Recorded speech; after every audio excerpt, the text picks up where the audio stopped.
Vida Familiar Izcalli. Gloria a Dios.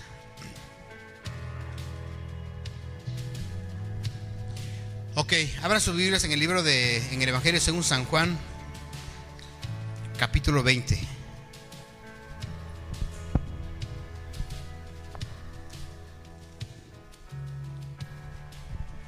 ¿Ya lo tienen listo?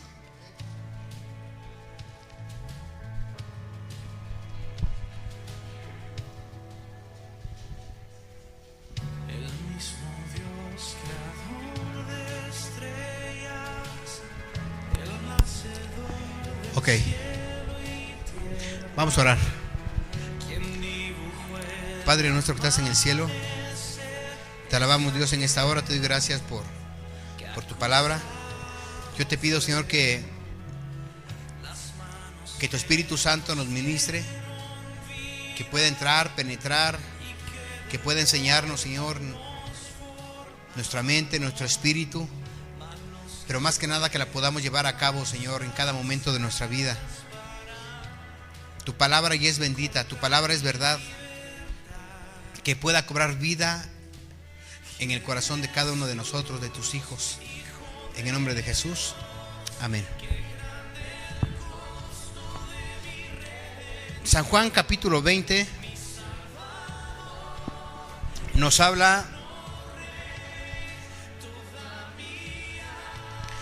de la resurrección de Jesús. Y pensando yo sobre este versículo, sobre esta parte,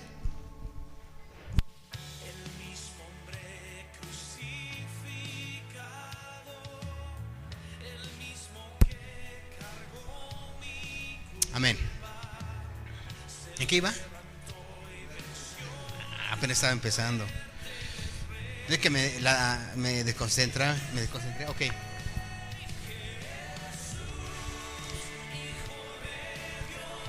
Toma parte en este capítulo 20 de Evangelio según San Juan algunos discípulos que son los protagonistas de este pasaje. Pero los discípulos de Jesús que estuvieron en este momento, quiero tomar una remembrancia de lo que ocurrió un poco antes de ese evento de la resurrección de Jesús. Cada discípulo tuvo un encuentro con Jesús, y quiero que, dice la Biblia, que todas las cosas se escribieron para bendición para nosotros, amén. Todo lo que está escrito en la Biblia, en la iglesia, en Jesús, en sus discípulos, en su pueblo, en toda aquella gente que conoció a Jesús, es una semejanza de nosotros ahora, nosotros como cristianos, los discípulos, la iglesia. Ahora eso se viene a reflejar en cada uno de nosotros, y quiero que tú y yo tomemos en cuenta en dónde encajamos, en dónde estamos nosotros, y que Dios nos quiere hablar. Cuando tú y yo leemos la Biblia, hay veces que decimos: es que no entiendo la Biblia, es que no capto lo que dice la Biblia. Y muchas veces creemos o queremos creer, o algunos nos hacen creer que para entender la Biblia tenemos que ser los grandes teólogos, los grandes exégetas, los grandes conocedores para poder entender la palabra. Sí, amén, sí ayuda. Cuando tú y yo leemos la palabra, es importante, bueno, antes se tenía así, ahora tú lo tienes en la computadora, pero es importante tener un diccionario bíblico, un libro donde nos esté hablando de las costumbres, de los usos y costumbres de los tiempos de Jesús, o de los tiempos cuando nosotros estamos leyendo. Y no necesitamos tanto. Cuando los discípulos llegaron y entran al escenario de la Biblia, entran al escenario de Dios, cada uno de ellos son pescadores, y ustedes ya saben cada trabajo en los que ellos estaban antes de conocer a Jesús. Pero tuvieron un encuentro con el Maestro, tuvieron un encuentro con Jesús, y su encuentro de cada uno de ellos fue diferente. La situación de cada uno de ellos era muy diferente. pero Jesús era el mismo. Jesús, el Dios de amor, el Dios de misericordia, era el mismo. Y ellos y cada uno de los discípulos empiezan a caminar con Jesús, empiezan a conocer a Jesús. Yo me pongo a pensar, si hay una gente buena en ese mundo que tú puedas ver y puedas decir, esta persona es muy amable, esta persona es muy alegre, es muy feliz, te irradia paz. Tal vez tú conozcas a alguien. Yo no alcanzo a comprender cómo sería el rostro de Jesús, el Dios de paz, el Dios de misericordia. Mi mente no lo capta.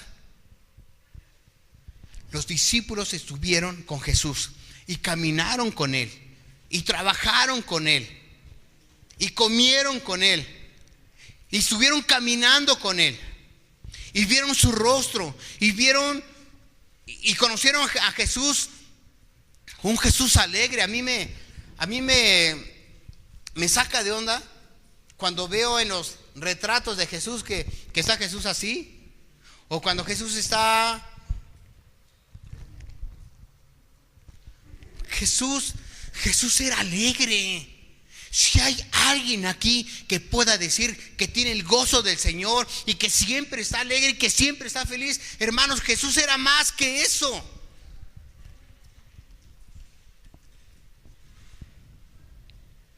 Era el Hijo de Dios.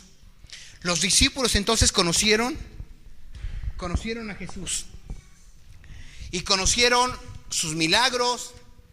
Y hasta conocieron cuando se enojaba, conocieron cuando se airaba, conocieron el celo de Dios. Dice, el celo de Dios me consume.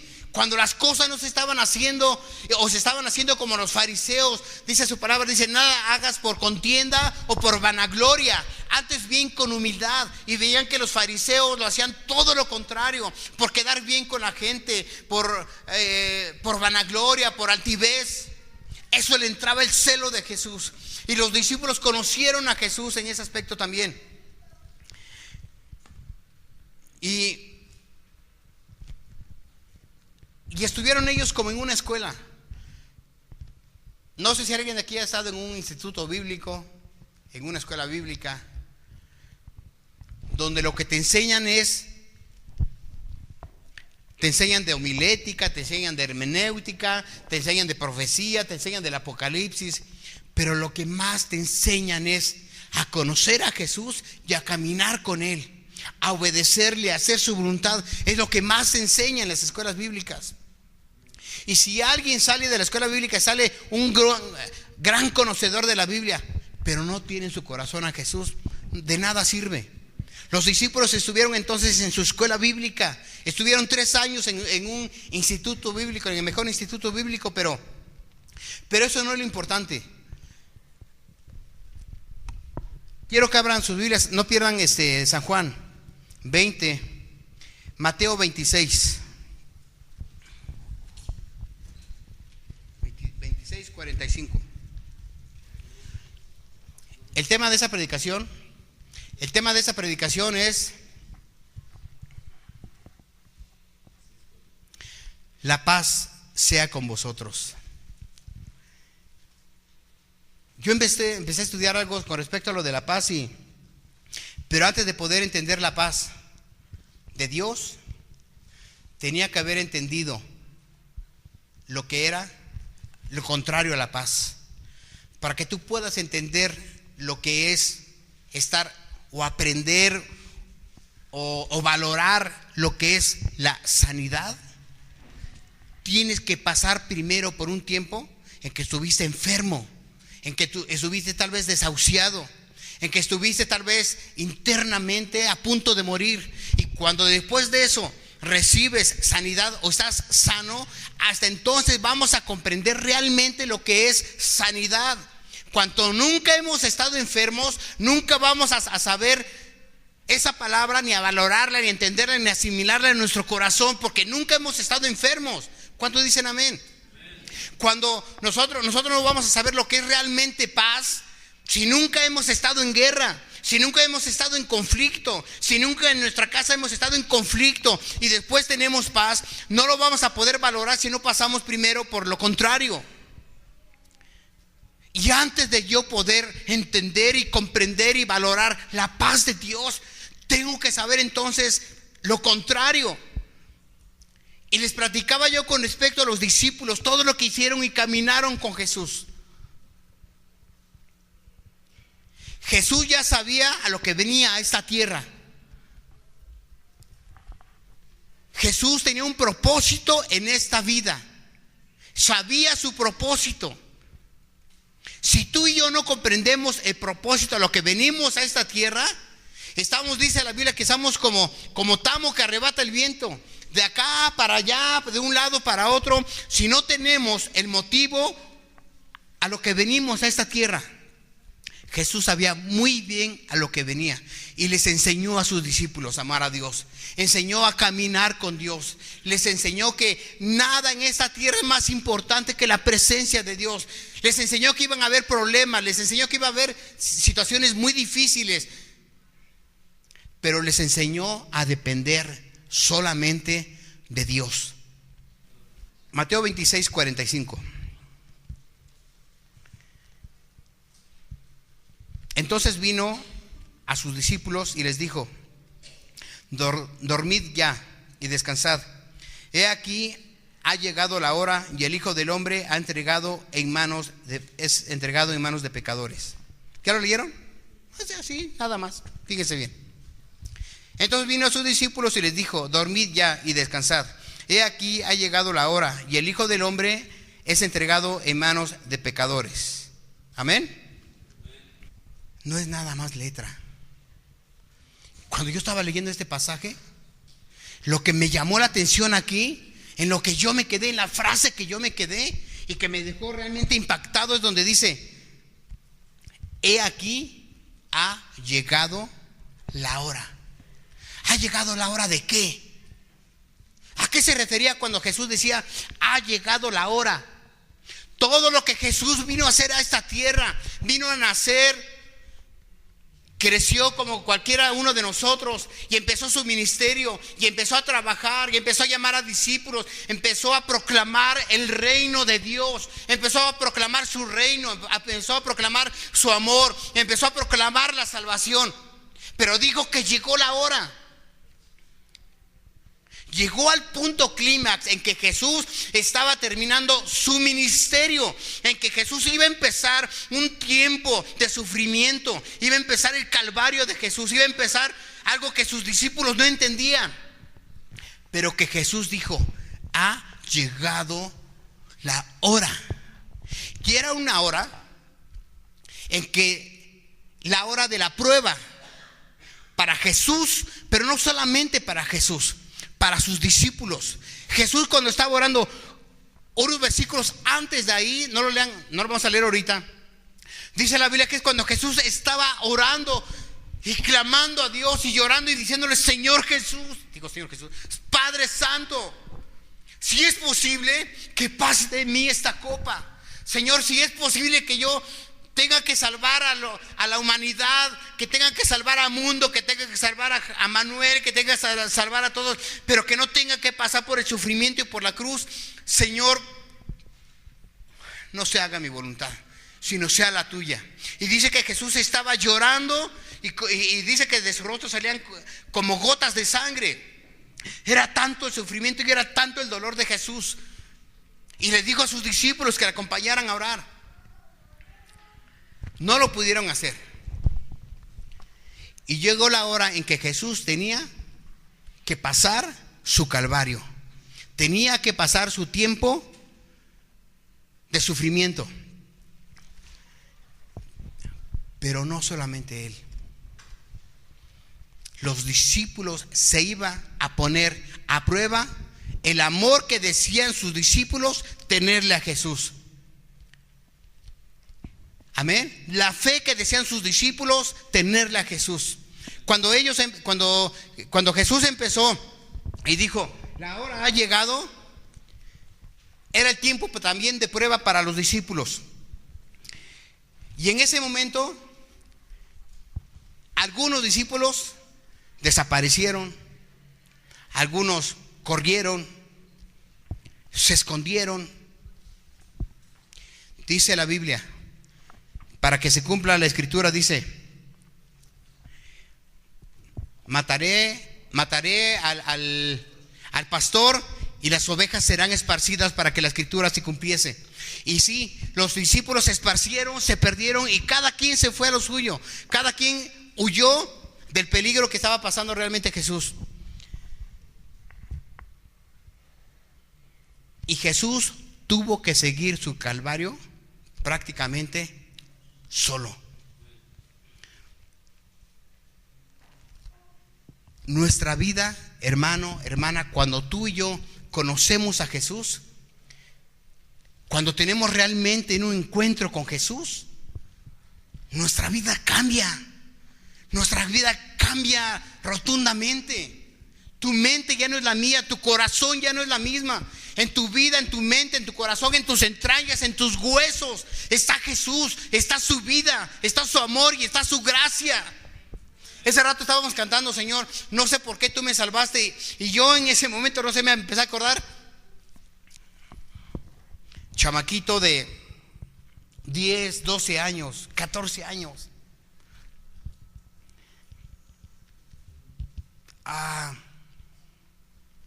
¿Cómo se le puede decir? Que nadie lo toma en cuenta. Es insignificante para la gente. Chaparrito, prieto, pelos parados, feo, chistosito, insignificante para la gente. Pero Dios me vio. Pero Dios me vio. Dios me llamó. Dios me atrajo a Él. Y para la gente podría ser insignificante, pero Él dio su vida por mí. Él derramó su sangre por mí. Y a partir de ese momento hubo algo que, si yo estaba muy chiquito, aquí vivía el ser más grande del universo, que era Jesús. Y Él es el que me rescató, el que nos salvó. Y cada uno de nosotros hemos tenido un encuentro con Jesús. Y tu vida y mi vida no vuelve a ser la misma. La de los discípulos también fue igual. Cuando conocieron a Jesús, no en vano le siguieron. Jesús no tenía dónde recostar su cabeza. Jesús no tenía dinero, no tenía fama, no tenía fortuna, no tenía nada. Pero hubo algo que los discípulos encontraron en Jesús, que vieron en Jesús, que vieron en su rostro, y que siguieron a Jesús. Y nosotros como discípulos empezamos a caminar con Jesús, a aprender de Jesús, a aprender de su palabra. Empezamos a aprender a adorarle, empezamos a aprender a bendecir su nombre, a cantar y tal vez a danzar. Y empezamos a trabajar con Jesús, y empezamos a trabajar para la iglesia, y empezamos a limpiar sillas, a trapear, otros lavando los baños, otros tocando, otros predicando, otros enseñando, otros saludando a los hermanos, otros hablándoles. Y todos empezamos a trabajar con Jesús porque le amamos. ¿Cuántos dicen amén? Porque le hacemos. ¿O cuántos de aquí ya recibieron un cheque de parte del pastor porque vinieron aquí a limpiar las sillas? Algunos recibieron ya algún depósito en su cuenta del banco en Suiza porque estuvieron aquí cortando el pasto y pintando. No, lo hacemos por amor a Jesús. Y cuando tú y yo conocemos a Jesús, es lo que hacemos: seguirle, caminar con Él. Y cuando vamos caminando con Jesús, lo vemos, wow, su rostro de amor, su rostro de misericordia, su rostro de gracia. Y lo abrazo y lo apapacho y le digo: Jesús, wow, eres una chulada. Cuando nosotros estamos adorando a Jesús, hay veces que, y siempre he querido hacer algo y no lo hago. Digo, algún día que yo esté al frente le voy a decir: ¿a quiénes les cuesta trabajo cuando estamos en el tiempo, no de cantar, ¿sí me explico? El tiempo de la alabanza, no el tiempo de cantar, en el tiempo de adorar.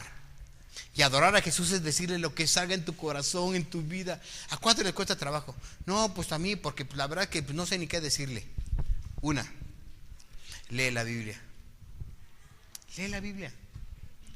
Lee Salmos. Y ahí dice tantas cosas que David, que los salmistas le decían a Dios: Padre nuestro que estás en el cielo, bendice, alma mía, a Jehová. ¿Sí me explicó? A ver, vamos a hacer una lista todos aquí. ¿Qué le dirías tú a Jesús cuando le estás adorando? Y todos, Jesús, te amo. Señor, eres padrísimo. Ponlo ahí. Todo lo que tú tienes que decirle a Jesús, porque cuando vamos caminando con Jesús y vemos su amor y su gracia, le tenemos que decir tantas cosas a Dios. El tiempo de caminar de los discípulos es el tiempo de caminar tuyo y mío aquí en la iglesia. Y nos estamos preparando. ¿Para qué? Para cuando llegue la hora. Jesús dijo, la hora ha llegado. Preparó a sus discípulos, enseñó a sus discípulos, encaminó a sus discípulos para cuando llegue la hora de la prueba, la hora de la circunstancia difícil en tu vida y en mi vida. Y no de que Dios se aparte de nosotros. Las pruebas en nuestra vida son muchas veces por malas decisiones de nosotros. Vienen las circunstancias, vienen los problemas por malas decisiones de nosotros. Pero a pesar de todo, ahí está Dios. Vienen a nuestra vida circunstancias difíciles, sí, por pruebas que el diablo está poniendo a nuestra vida de tentación, y vienen esos problemas a nosotros. Dios está ahí también. Todo tu proceder en esta vida y mi proceder en esta vida, en nuestra vida cristiana aquí en la tierra, es porque estamos preparándonos para cuando llegue la hora. Sus discípulos se fueron y se perdieron y se esparcieron. Hasta ahí vamos bien. Y llega el momento, y llega la pasión de Jesús.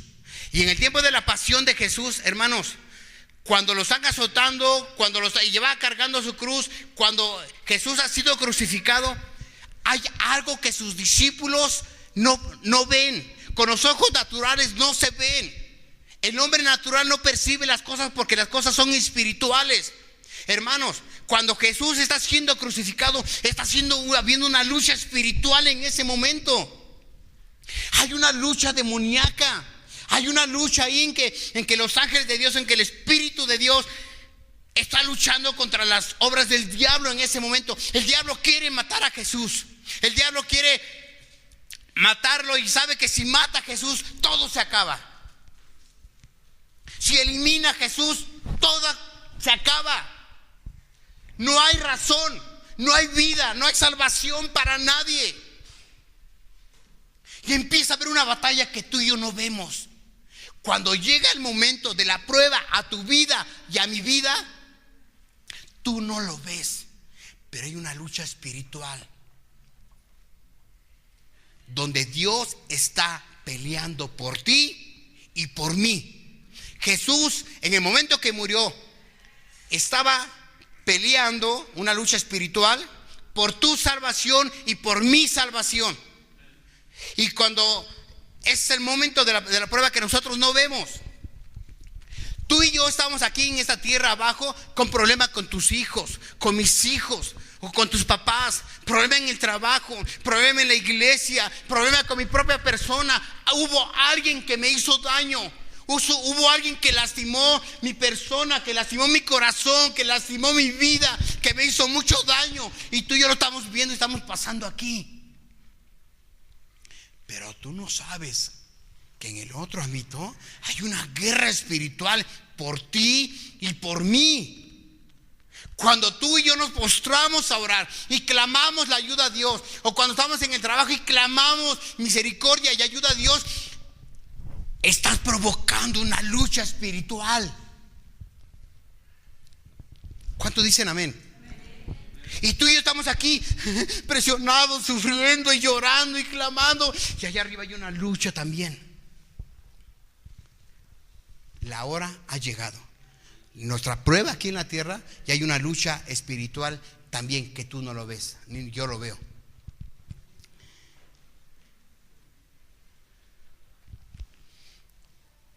Muere Jesús.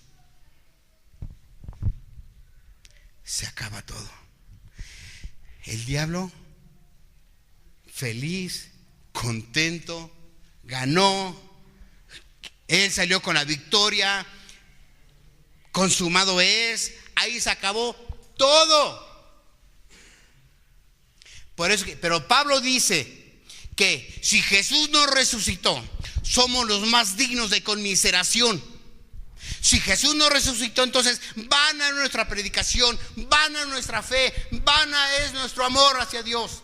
De nada sirve si Jesús no resucitó. Pero dice la Biblia que al tercer día, ¿qué pasó? Jesús resucitó entre los muertos, y todo lo que el diablo había creído, que había ganado, que había vencido, todo se fue para abajo. El diablo es derrotado en la cruz del Calvario, y cuando Jesús resucita, nosotros resucitamos con Él. ¿Cuántos dicen amén? En tu problema y en mi problema, nosotros resucitamos con Jesús y Él nos da vida. Cuando tú y yo creemos que estamos muertos, que estamos mal, que estamos derrotados, Jesús resucita y nosotros resucitamos con Jesús. Pero ahí no termina todo. Ahí no termina todo. Ahora sí, Juan 20, 19. Bueno, vamos a leer desde el versículo 11. ¿Ya lo tienen todos? Para los que no leyeron su Biblia esta semana, no se preocupe, aquí vamos a leer aunque sea un poquito. Amén.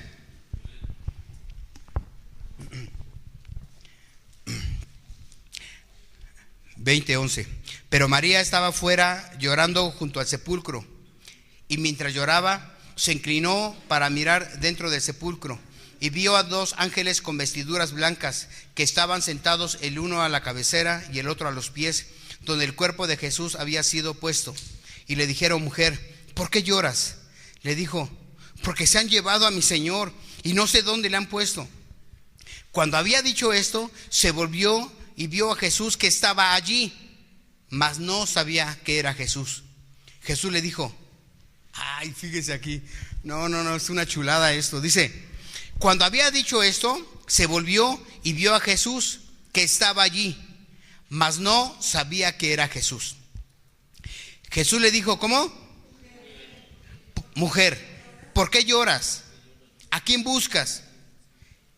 Todos leemos esa parte y dice: ella.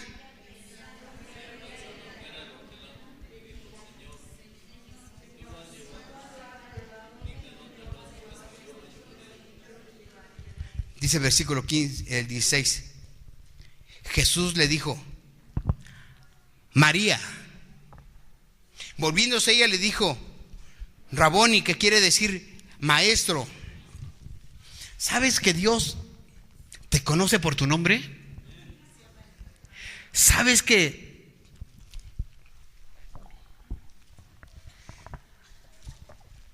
cuando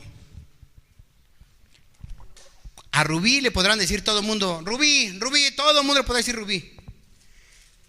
Pero cuando oye la voz de su mamá que le dice Rubí, no cuando está enojada, así con amor, así bien, Rubí conoce la voz especial de su mamá. ¿Cuánto dicen amén?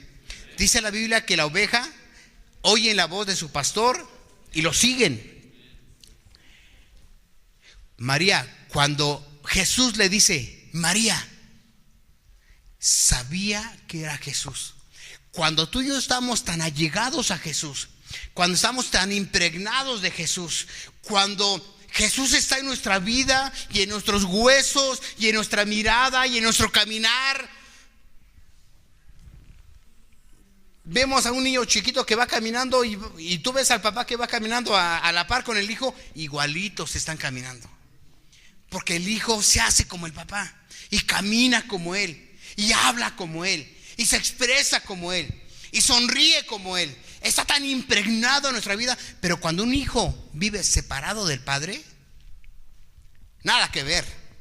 Hay unas que tienen ya, que vienen por los genes, y eso sí, claro. Pero hay muchas cosas que no es así. Porque cuando nosotros estamos tan allegados a Jesús,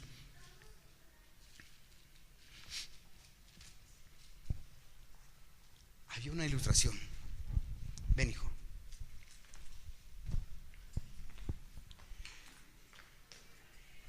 Cuando él usa perfume, y cuando yo lo abrazo, lo abrazo mucho. Y todo el tiempo estoy con él y lo abrazo y lo apapacho. Y vamos a la tienda y vamos así, lo abrazo mucho. Y vamos a la iglesia y así voy con él. Llega el momento en que sus aromas llega el momento en que él usa perfume. Se queda impregnado en mí su perfume. Se queda impregnado en mí su persona. Gracias, hijo.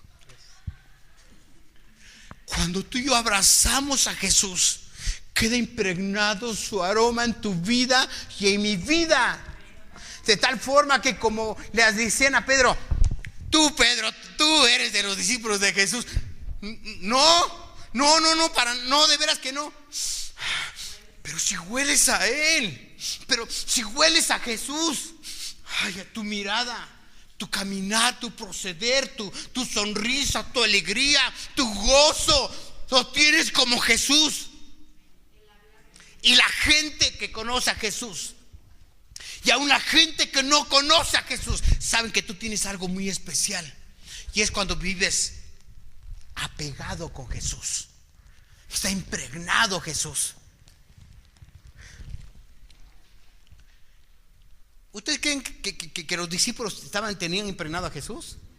Entonces, ¿por qué le dejaron? Entonces, ¿por qué lo abandonaron? Entonces, ¿por qué se escondieron y huyeron? Porque las pruebas muchas veces son muy difíciles, hermano. Yo he pasado por algunas pruebas difíciles y creo que nadie tiene el problema como yo lo tengo. Nadie está pasando una prueba así como yo la estoy pasando. Pero si nos ponemos a platicar y veo el problema de Ángel y me platica su problema, digo, estoy bien con el mío. No, hombre. O veo para allá y Rubí me dice, ¿y qué me está platicando su problema? Digo, wow, no, mi problema no es nada. O Juanita, cada quien, nuestro problema es el más grande. Nuestra tribulación es la más grande. Y huimos y corremos muchas veces. Cuando Jesús vence en la cruz del Calvario por tus pecados y derramó toda su sangre por ti y por mí, toda su sangre, y dio su vida por ti y por mí, y muere, y cuando dice consumado es, todo está terminado, todo está pagado, tu deuda y mi deuda consumado es, ya lo pagué, ya no tienes deuda. Y no solamente eso, sino cuando Jesús resucita y se levanta de entre los muertos, se levanta para darnos vida. Pero los discípulos seguían escondidos, los discípulos seguían esparcidos, los discípulos estaban cada quien en su rollo. Versículo 19. Cuando llegó la noche de aquel mismo día, el primero de la semana, estando las puertas cerradas en el lugar donde los discípulos estaban reunidos por miedo de los judíos, vino Jesús y puesto en medio les dijo: ¿a dónde chihuahuas andan? ¿Por qué me dejaron en el tiempo difícil? Tú, Pedro, me negaste. Vas a pagar por lo que hiciste. Tomás. Se aparece Jesús. ¿Verdad? Yo veo una parte ahí que dice que estaban encerrados, estaban escondidos. ¿Por qué dice? Por miedo a los judíos. No, si la cosa no fue cualquier cosa, hermano. La situación se puso bien gruesa ahí. Es que habían matado al malhechor. Y la gente se pone feliz cuando sabemos que agarraron preso al violador, al asaltante, al secuestrador. ¿Sí o no? ¡Ay, qué bueno que lo agarraron! El malhechor más grande, el más perseguido, el más buscado, era Jesús. aquel mundo, muchos querían matar y querían asesinar, influenciados por los fariseos y por los sumos sacerdotes, por todo ello. Pero el más buscado era Jesús. Como si fuera un violador, un secuestrador, un asesino, era Jesús. Escóndanse, vamos a escondernos porque nos agarran y también nos crucifican a nosotros. A escondernos. No, es que no era cualquier cosa. Caían en manos de los judíos. ¿Saben qué les iban a hacer? Tal vez lo mismo. Tus malas decisiones, o mis malas decisiones, tu mal actuar o mi mal actuar, el no hacer las cosas a tiempo, el no hacer las cosas como deben de ser. Pon atención en esto. El no hacer cosas que tienes que hacer te llevan preso. Nos llevan preso. Las circunstancias nos llevan preso. Los discípulos, por miedo a los judíos, tuvieron que estar todo el tiempo ¿qué? Encerrados, presos. Tus problemas, los problemas te mantienen a ti y a mí presos.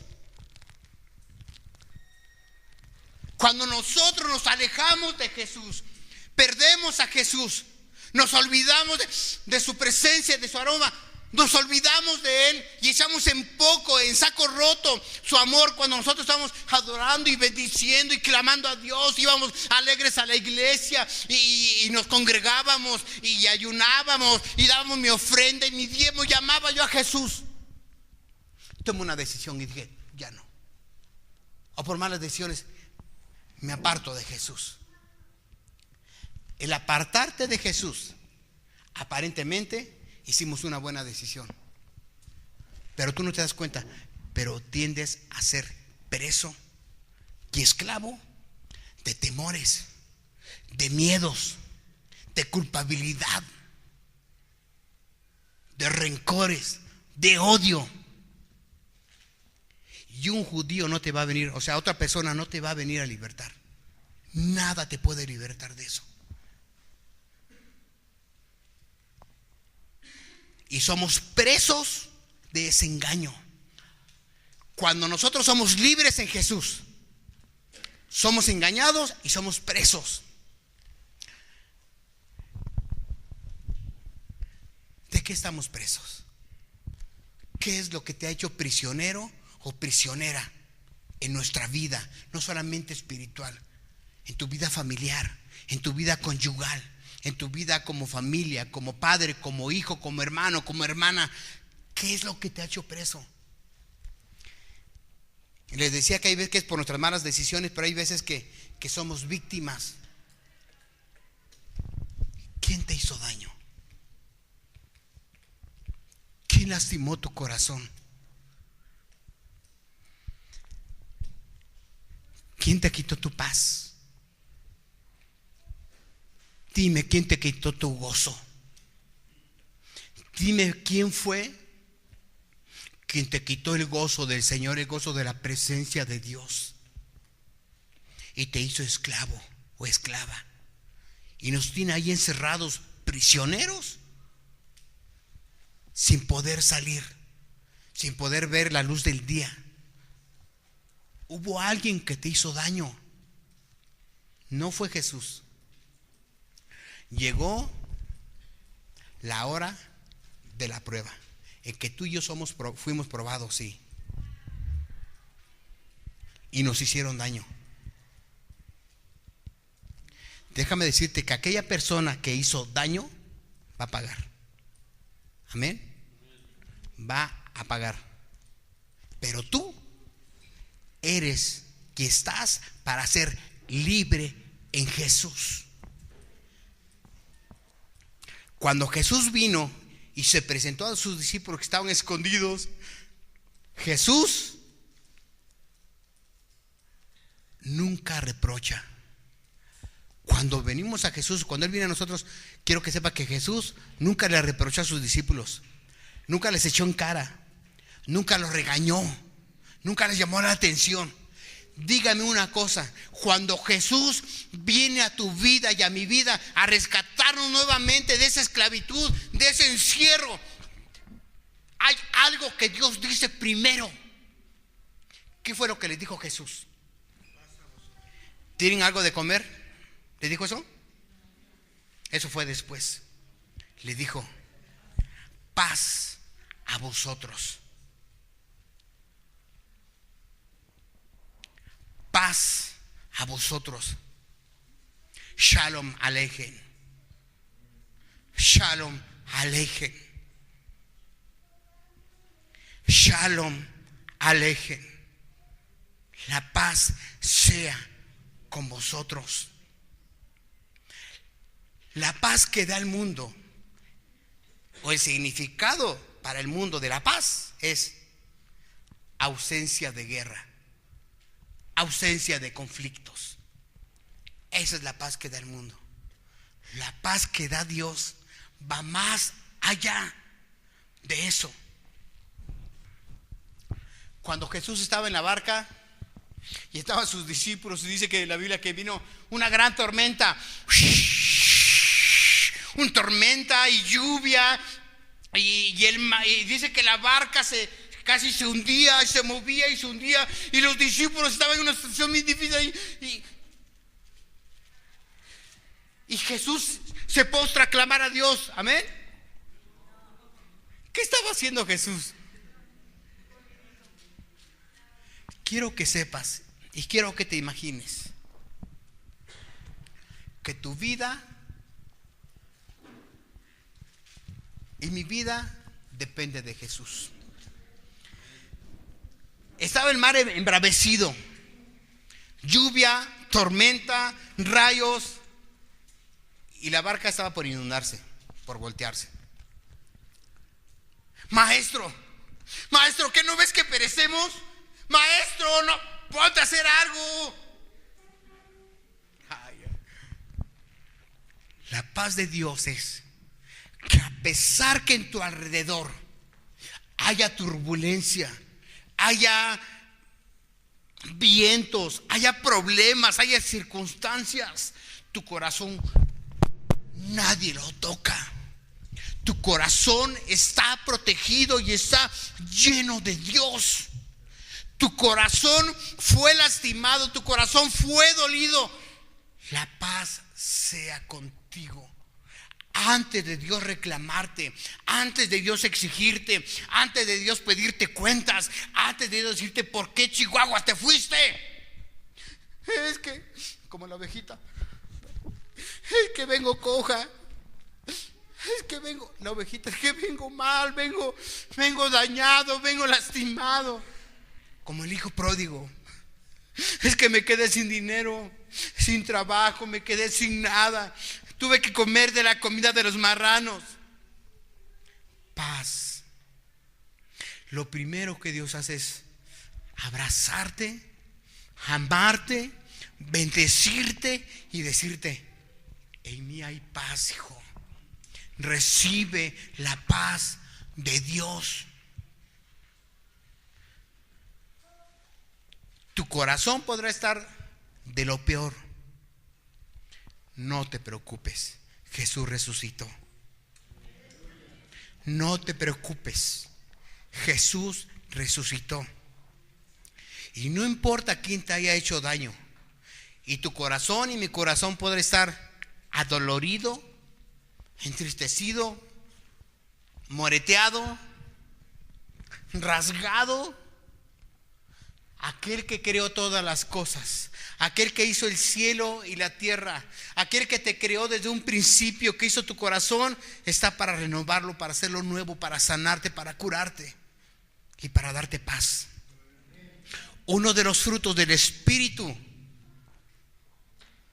es, dígamelo, amor, gozo, paz. Si hay algo en que se tiene que diferenciar un cristiano, es el que tiene paz, en que a pesar de todas las cosas que están sucediendo en tu vida y en tu casa y en mi casa y en tus hijos, ten paz.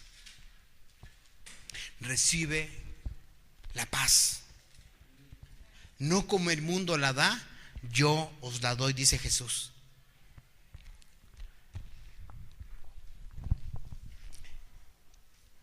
Y cuando Jesús entra, wow, los discípulos se alejaron de Jesús, lo dejaron a Jesús. Cuando tuvieron un encuentro con Jesús, no tuvieron otra cosa más que tocarle. Dijo Jesús: tóqueme, toque mis manos, toque mis pies, soy yo. Jesús resucita en tu vida y en mi vida. Y resucita, escúchame bien, no para juzgarte, no para criticarte, no para reclamarte, sino para sanarte y para darte paz. Dice el Salmo: me acuerdo de esas cosas y derramo mi alma dentro de mí, de cómo fui con la multitud y la conduje hasta la casa de Dios, entre voces de alegría y de alabanza del pueblo en fiesta. ¿Por qué te abates, oh alma mía? ¿Y por qué te turbas dentro de mí? Espera en Dios, porque aún he de alabarle. Cuando he estado en unas situaciones difíciles, wow, y ese es mi versículo: ¿por qué te abates, oh alma mía? ¿Y por qué te turbas dentro de mí? Y digo: espera en Dios, alma mía, porque aún le voy a alabar todavía, porque aún mi carne y mi vida tienen fuerzas para amar y para adorar a Jesús. Y tú dile: alma mía, no te entristezcas, alma mía, no te deprimas, alma mía, no te mueras. Quien te haya hecho daño, no te mueras. Jesús resucitó. Jesús resucitó y me va a dar vida, y vida en abundancia. Nadie tiene por qué criticarte. Si te critican, allá ellos. Nadie. El que te puede juzgar, el que te puede condenar, murió por ti. El que te puede condenar resucitó por ti y por mí, y nos dio vida y nos da paz. Reciban de la paz de Jesús. ¿Cómo se dice la paz con vosotros? Shalom Aleichem. ¿Y saben qué significa Shalom?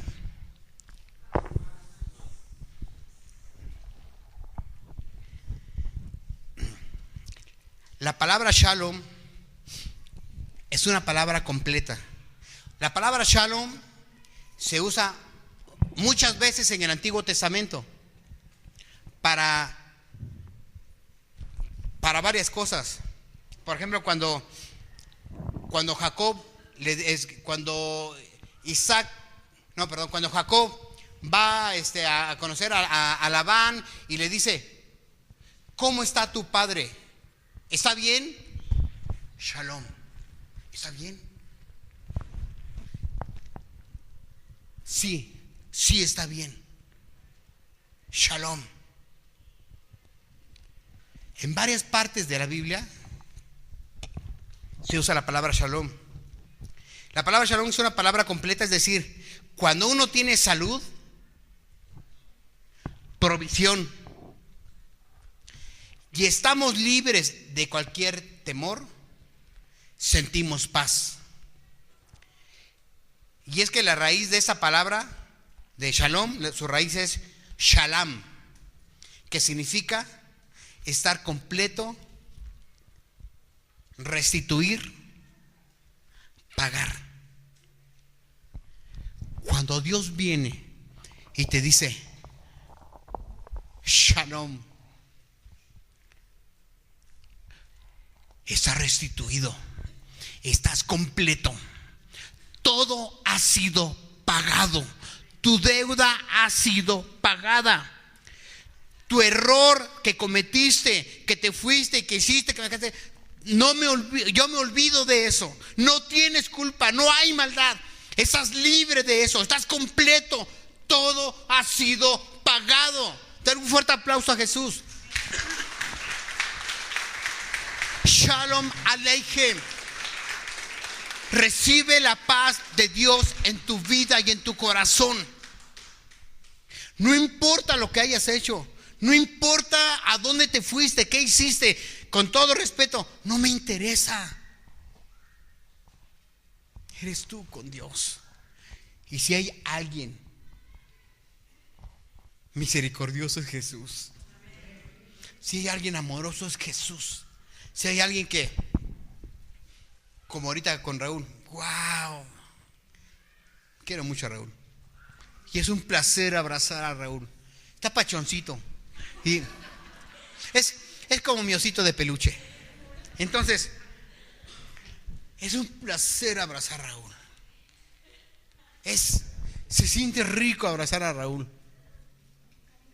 Cuando tú abrazas a Dios, cuando tú abrazas a Jesús, es placentero, es rico, es sabroso. ¿Sabes algo? Cada que puedas, abraza a Jesús y recibe de su paz. Cada que puedas, levanta tus manos, adora a Jesús y recibe de su paz. Cada que estés en tribulación, si hay alguien aquí que no tiene problemas, que no tiene tribulación ahorita, gloria a Dios. Prepárate, aliméntate bien, fortalécete, ama a Dios, adora a Dios, para que cuando llegue la hora, permanezcamos en pie, permanezcamos firmes cuando llegue la hora, porque la hora va a llegar. ¿A poco? Sí, el que llega y siempre vamos a tener problemas, pero hay que ser lo suficientemente valientes para tomar eso y para que cuando estemos encerrados, cuando estemos prisioneros de nuestras circunstancias, prisioneros de nuestros problemas, prisioneros de las críticas, prisioneros de todo, ahí entra Jesús. Aunque las puertas estén cerradas, ahí entra Jesús resucitado y dice: Shalom Aleichem, la paz sea contigo. Ponte de pie.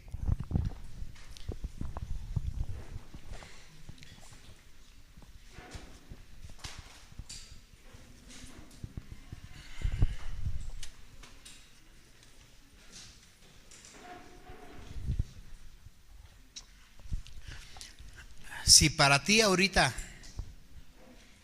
la hora ha llegado, si tú ahorita estás pasando por la situación difícil, estás pasando por problemas y tal vez ya estás prisionero, ya estás esclavizado, ya estás encerrado, deja que Dios sobre en tu vida. Dile: Señor Jesús, ven y tráeme paz a mi vida. Cierra tus ojos y adora a Jesús. No dije canta, dije adora a Jesús. Señor Jesús, te amo, Dios.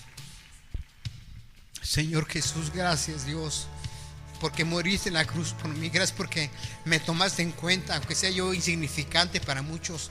Tú me tomaste en cuenta y tú me salvaste y tú me diste de tu gracia, de tu amor, Dios. Gracias por haberme salvado. Gracias por tu amor y por tu gracia. Díselo. Con tus propias palabras, dile que estás agradecido. Dile que necesitas de su paz. Dile que necesitas de su presencia. Dile que alguien te robó el gozo. Dile que alguien te robó la paz. Dile: Señor Jesús, hubo alguien que me hizo daño. Muchos no lo saben, o tal vez lo saben, pero tú lo sabes, Dios, que hubo alguien que me dañó, que dañó mi corazón, que dañó mi vida. Pero ahora vengo a ti, Jesús, porque sé que no me reprochas, porque sé que no me regañas, porque sé que no me echas en cara, sé que no me juzgas ni me criticas. Yo sé que tú vienes a mí con amor y me abrazas. Señor Jesús, dame de tu paz. Señor Jesús, dame de tu paz. Esa paz que el mundo no entiende y que el mundo no puede dar. Recibo tu gracia, recibo tu amor, recibo tu perdón, Recibo tu misericordia. Díselo. Recibo tu misericordia. Recibo tu perdón. Señor Jesús, entra a mi corazón. Transforma el dolor. Transforma el llanto. Transforma la amargura. Quita todo lo que está amargando mi corazón, Señor. Sana mi vida. Transfórmalo en gozo, Señor Jesús. ¿Hay alguien aquí que quieren que oremos por usted? Esto no es arte de magia, pero quieres que oremos por ti, por tu corazón, por tu vida, porque tal vez estás siendo prisionera de cosas, de amarguras, de problemas, de circunstancias. Ven aquí, vamos a orar por ti. Ven aquí, vamos a orar por ti. Dios tiene cosas grandes para hacer en la vida de cada uno de nosotros. Bendito Jesús. Estamos aquí, Señor, para glorificar tu nombre. Señor, restaura vida, restaura corazones, Señor Jesús. Restaura todo lo que ha sido dañado. Restaura todo lo que ha sido afectado, Señor, en el nombre de Jesús. Restaura corazones, Señor. Restaura todas las almas, Señor, de los que están aquí presentes, Señor. En el nombre de Jesús. En el nombre de Jesús. Abre tu corazón, abre tu corazón. Bendito Dios. Clamamos a ti, Señor Jesús. Clamamos a ti por mi hermana, Señor. Que en el nombre de Jesús tu nombre sea bendito en su vida. Que pueda ser restaurado su corazón, su mente, su vida. Que pueda ser una vida sanada, Señor. Que tu paz reine en su vida y en su corazón. Que tu paz, Señor, sea el que gobierne en su vida en el nombre de Jesús. Quita todo lo que te haga daño, Señor. Espíritu Santo, sana toda dolencia, sana todo mal en su vida en el nombre de Jesús. Quita toda esclavitud, Dios mío. Quita todo lo que le esté afectando en el nombre de Jesucristo. Recibe la gloria en el nombre de Jesús. Levanta tus manos y dile: Señor Jesús, Señor Jesús, recibo tu sanidad, recibo tu bendición, recibo de tu paz, Señor, en el nombre de Jesús. Restaura todo, Señor. Restaura todo en el nombre de Jesús. Restaura nuestras familias, restaura nuestros hijos, nuestro esposo, nuestra esposa, Señor. Tal vez yo he sido el causante de males, tal vez yo he sido el causante de problemas, pero es porque yo tengo un problema aquí interior, Señor. Yo te pido que tú hagas la obra en mi vida en el nombre de Jesús. En el nombre de Jesús. Shalom Aleichem. Recibe la paz de Jesús. Recibe la paz de Jesús. Abre tu corazón y diles: yo recibo tu paz, Señor. Yo recibo de tu paz. Yo recibo de tu paz. Recibo de tu gracia. Recibo de tu gozo. En el nombre de Jesús. Dale un fuerte aplauso a Jesús, amén.